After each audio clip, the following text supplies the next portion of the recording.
essa gordura, principalmente a gordura trans, né, que a gente vem trazendo um destaque aqui agora, a gente pode encontrar ela escondida em diversos produtos alimentícios, principalmente, e como a Paty comentou da bolacha recheada, né, às vezes esse sabor adocicado, essa crocância que ela traz, não nos remete à gordura, mas quando a gente vai lá para a lista de ingredientes, a gente vai ver que a gordura está lá em diversas formas, né? E não só produtos assim denominados como, muitas vezes de uma forma geral, como porcarias, que na verdade não são, né? A gente já mencionou isso em outros vídeos, são produtos alimentícios, são alimentos que você ingere, que você coloca para dentro do seu corpo, que se comunicam com as suas células, né?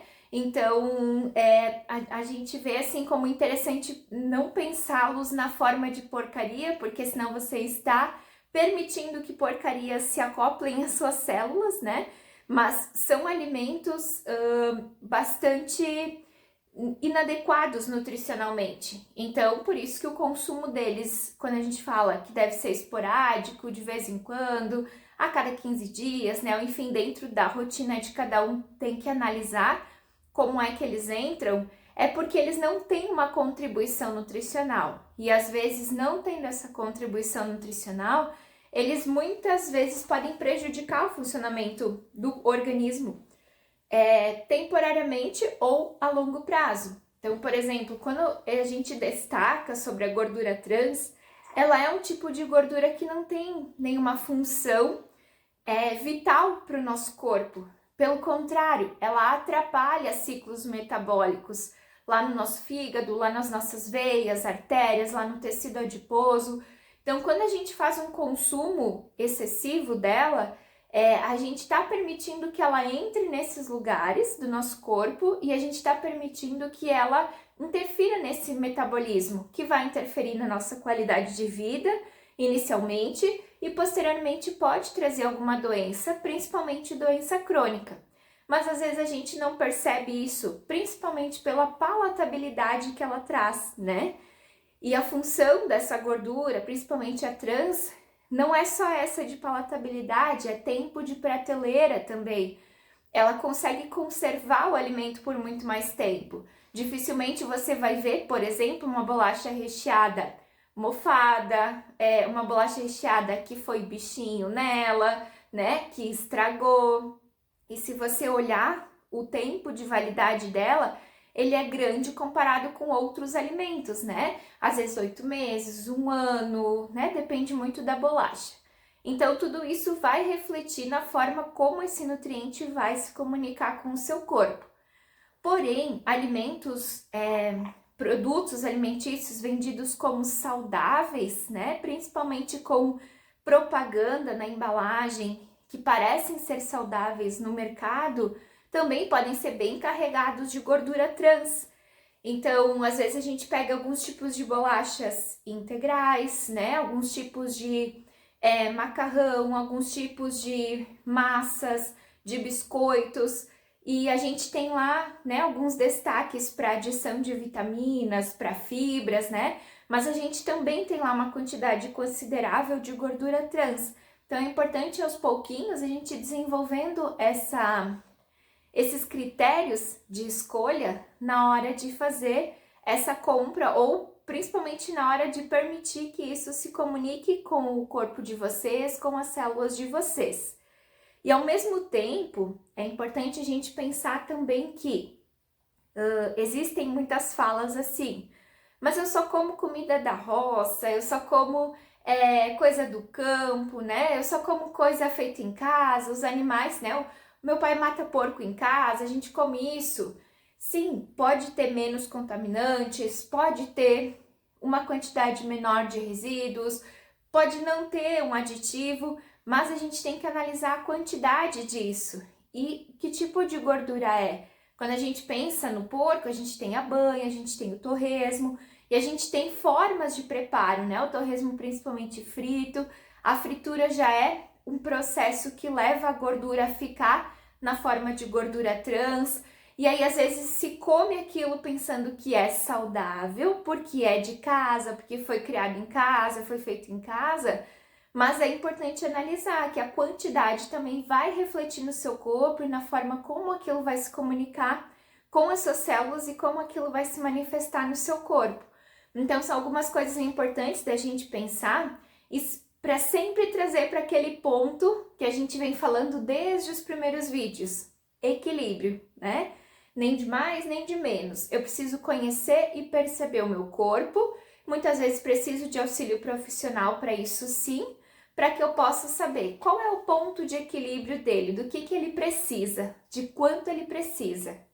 E a gente traz essa reflexão da roça, porque isso surgiu numa conversa, estava contando para a Sheila, uma palestra que eu fiz, uma participante me questionou a respeito do desenvolvimento de doenças crônicas através do hábito alimentar, onde, por exemplo, a gente falava que a indústria trouxe para a gente a facilidade, a praticidade, o mais gostoso, o que dura mais, né, o mais prático de comer, e acabou contribuindo com o aumento dessas questões, né, a gordura trans, açúcar, conservante, muito produto químico, etc e tal, que realmente repercute no desenvolvimento de muitas doenças.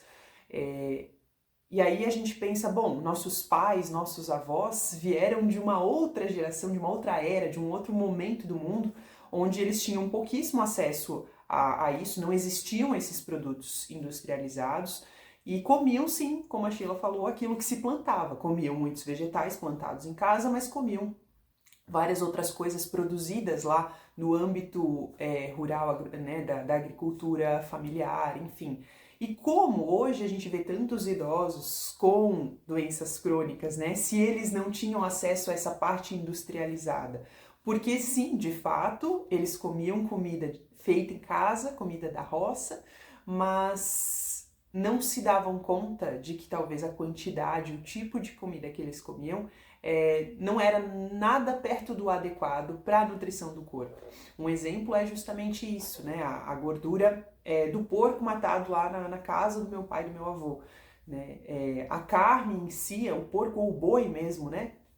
A carne em si tem muitos potenciais para o desenvolvimento da saúde, mas é como eu falei, a gente acaba optando por consumir a parte mais gordurosa da carne, porque é mais saborosa, e acaba consumindo em alta quantidade. O torresmo em si, a própria linguiça, muito feita linguiça, morcilha, né, extremamente gordurosas, se feitas aí, nossa, varais e varais de linguiça pendurada, e se come muito. Muitas vezes se come o pão com nata e linguiça, o pão com queijinho, linguiça sempre junto, já no café da manhã, né? Aí no almoço a carne é frita, né? Ah, o frango que eu tô comendo é o frango que vem ali do meu quintal.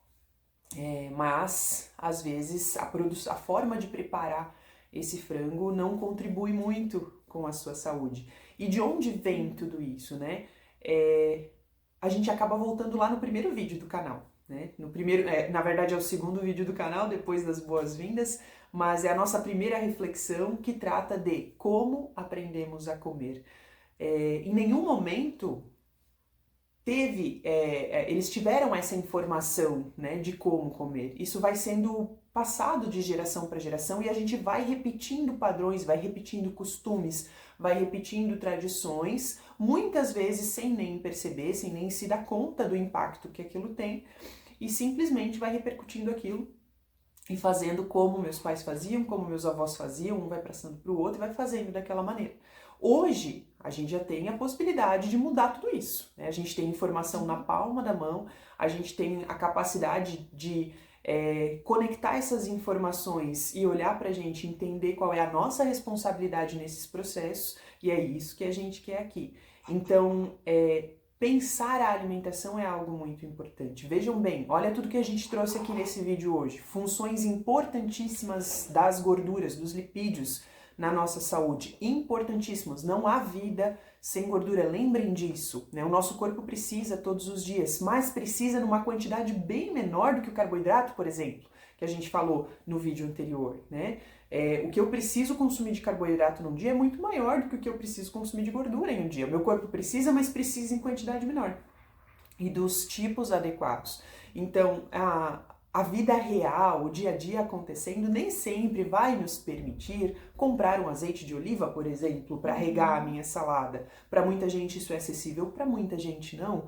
Não é só ali que mora à saúde, né? A Sheila mencionou a semente de girassol, que é bem baratinha, né? Bem mastigadinha, ela também tem uma função. O próprio abacate, muita gente tem pé de abacate em casa, né? Que é uma gordura saudável. Assim, mesmo pensando nessas fontes saudáveis de gordura, o próprio abacate, se você comer um abacate todos os dias, você vai ter problemas de saúde.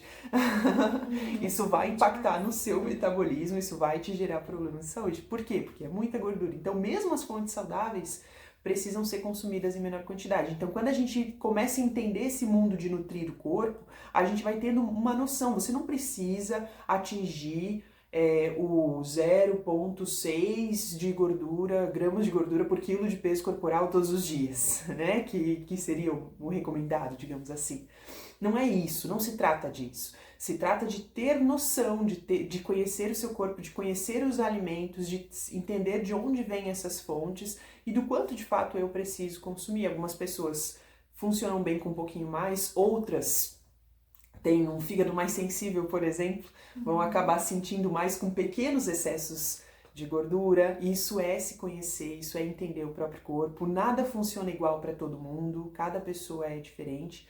Mas o mais importante é entender que sim, a gordura é importante, ela tem função, ela garante que o seu cérebro funcione, ela garante que o seu corpo mantenha a temperatura adequada, porque se você perder temperatura ou elevar a temperatura, isso vai causar muitos problemas para a sua saúde, o seu corpo não vai conseguir sobreviver nessas situações, então a gente precisa de um nível de temperatura adequado. Quem ajuda a manter isso é a gordura, por isso que se fala que os gordinhos sentem menos frio, né? Mas isso não é em si uma verdade. Sim, eles têm um potencial maior de sustentar a temperatura corporal, mas a sensação de frio é sentida na pele, né?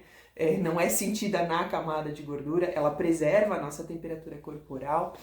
Ela funciona como uma reserva de energia. Se eu não tivesse gordura no meu corpo, eu teria que comer o tempo todo, né, Sheila? Eu não poderia parar de comer. Porque se eu não armazenar a gordura, se eu não armazenar a energia, eu preciso ingerir o tempo inteiro. Então, ela é uma bênção, na verdade, né? Basta entender como e quanto comer. E para fechar esse vídeo, então, a gente quer destacar isso de novo. A gente precisa de todos os tipos de alimentos, todos os tipos de nutrientes e precisa entender, né, qual é a quantidade para o meu corpo. Porque como nós já falamos em outros momentos aqui no canal, cada um vai se encontrar em um ciclo de vida, né? Cada um vai se encontrar em uma idade, em uma situação, cada um tem uma forma de gastar energia no dia. Tem gente que trabalha o dia inteiro sentado e não faz atividade física, é um jeito de viver. Tem gente que trabalha sentado, mas faz atividade física. Tem gente que trabalha em pé, trabalha na roça e faz atividade física ou não faz. São várias formas de o corpo gastar energia, de utilizar os nutrientes, né? Tem gente que tem um nível de estresse mais elevado, outros um pouco menos, outros não têm. Então, são 3 formas diferentes já de gastar energia, de utilizar os nutrientes. Então, quando a gente fala de equilíbrio, de percepção, tudo isso conta, né, na sua alimentação. Tudo isso é levado em conta. E além disso, o seu histórico, né? Se você é um adulto ou adolescente ou idoso, enfim, como foi sua adolescência, sua infância? Como é que foi sua introdução alimentar? Como foi o período de amamentação? Como foi sua vida no útero da sua mãe? Então, tudo isso vai contar para a individualidade biológica, para a individualidade nutricional. Então, é por isso que a gente sempre traz aqui e destaca para o equilíbrio, porque o equilíbrio ele depende de em que momento você está da sua vida, o que aconteceu antes, né? E o que vai acontecer depois. Então, acho que a gente gosta de ressaltar isso para que isso fique bem claro sempre, para que a nutrição seja entendida junto com a vida, porque a vida começa porque tem nutrição, e a nutrição vai até o seu último dia de vida, e ela vai acompanhando tudo que vai acontecendo, toda a montanha-russa que é a nossa vida. E o equilíbrio, ele vem acompanhando esse processo também. E assim também é para o consumo de gorduras, como nós estamos falando aqui, o consumo de alimentos fontes de carboidrato, de fibras, as proteínas, que a gente vai falar no próximo vídeo. e a base da alimentação, a complementação, a personalização, tudo isso vai contar. Então a gente quer deixar essa mensagem para vocês, para que vocês lembrem sempre disso e busquem se perceber. Como eu sou, como eu estou, como foi comigo, né? Preciso de ajuda para entender isso? Ou eu consigo entender sozinho? Será que eu estou em equilíbrio ou não? Né? E começar a observar como eu faço as minhas escolhas e permito, né? O que eu permito que entre no meu corpo, que se comunique com as minhas células. Então, mais uma vez, muito obrigada pela participação de vocês, pelo tempo de vocês. A gente fica à disposição para trocar ideias pelos comentários, por e-mail, pelo Instagram, porque é muito importante essa comunicação, essa partilha, essa troca, e isso faz grande parte da nossa vida, né? Não existe vida também se não houver troca. Muito obrigada pela atenção de vocês até aqui. Comam gorduras saudáveis, busquem as fontes adequadas, façam as pazes com elas, sejam felizes e saudáveis a partir do consumo adequado de gorduras. Continuem com a gente porque vem muito conteúdo legal por aí, a gente ainda vai falar de muitos outros componentes da nutrição, depois a gente vai desmembrar o corpo humano inteiro, falando do funcionamento dele e de tudo que acontece. Então tem muita coisa boa para vocês, a gente quer sim que vocês troquem com a gente e conversem para que a gente também possa aprender com vocês e saber de que forma que esse conteúdo está chegando aí, se está fazendo sentido ou não está, se está faltando alguma coisa, se vocês queriam saber de alguma coisa nesse assunto que a gente não falou. A gente está aqui realmente para entregar o que a gente tem e essa conversa é importante para isso. Muito obrigada e até o próximo vídeo. Até o próximo vídeo.